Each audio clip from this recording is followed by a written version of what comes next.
जिसे हिंदी में बलात्कार बोलते हैं। ना तो अब ये शब्द नया है और ना ही ये कहानियाँ। अगर कुछ नया है तो वो है पीड़िता और पशुता की सीमाओं को लांघने वाला वो पुरुष। आज आज़ादी के 74 साल के बाद भी क्या भारत की स्त्रियां स्वतंत्र हैं? अगर आप कहते हैं कि स्वतंत्र हैं तो कितनी हैं? अरे साहब, मंचों पे महिला स्वतंत्रता और महिला सशक्तिकरण का ढोल पीटने से नहीं होता। आज भी राजनीतिक भाषणों के बीच मासूम बच्चियों से लेके तमाम पीड़िताओं की आवाज दबा दी जाती है। और हाँ जनाब, आपसे कुछ सवाल और हैं। कब तक बात मुद्दे से भटक के करोगे? कब तक जात पात हिंदू मुस्लिम करके हर मुद्दे को राजनीतिक बनाओगे? कब तक इन सब से मीडिया बस अपना टीआरपी बटोरेगी?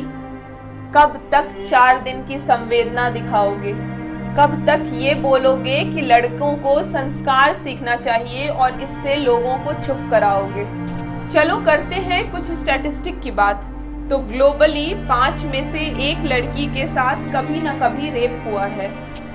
अगर बात भारत की करें तो हर 15 मिनट में 1 रेप केस रजिस्टर होता है। नेशनल क्राइम रिकॉर्ड ब्यूरो के डेटा के अनुसार 2019 में 4,05,861 केस रजिस्टर हुए हैं, जो कि पिछले साल के मुकाबले 7.3% ज़्यादा हैं। मतलब on an average 87 rape cases daily. और करीब 94.6% रेप केसेस ऐसे हैं जिसमें विक्टिम के नॉन एक्यूज्ड हैं, चाहे उनके रिलेटिव हो including their brother, father, grandfather, son या उनके कोई भी जानकार। चौंकिए नहीं, ये वो आंकड़े हैं जो रजिस्टर्ड हैं। इसके अलावा कई महिलाएं ऐसी हैं जो केस रजिस्टर करने नहीं जाती। कारण जो भी हो, घर की इज्जत या सोसाइटल प्रेशर। आज भी भारत में कई गांव ऐसे हैं जिसमें इन महिलाओं को डाइन करार दिया जाता है।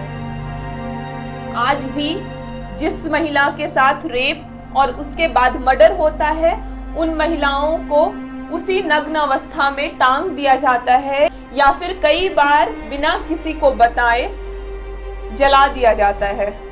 तो ऐसा नहीं है कि शहरों में टेक्नोलॉजी के आने से लोगों की सोच बदल गई है। शहरों में अधिक अत्याधुनिक हथकंडे अपनाए जाते हैं इन सब से छुटकारा पाने के लिए। और अगर ये सब नहीं भी हुआ तो तथाकथित इज्जत लूटने जैसे शब्दों की दुहाई देकर उस स्त्री को इतना मजबूर किया जाता है कि वो सुसाइड कर ले।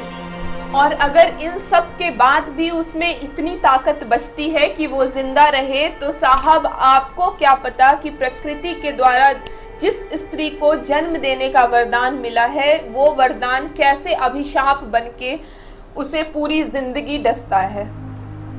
एक बात बोलूं, ये चर्चा, ये कैंडल मार्च, ये लोगों की संवेदना, ये सवाल जवाब अब और नहीं देखा जाता।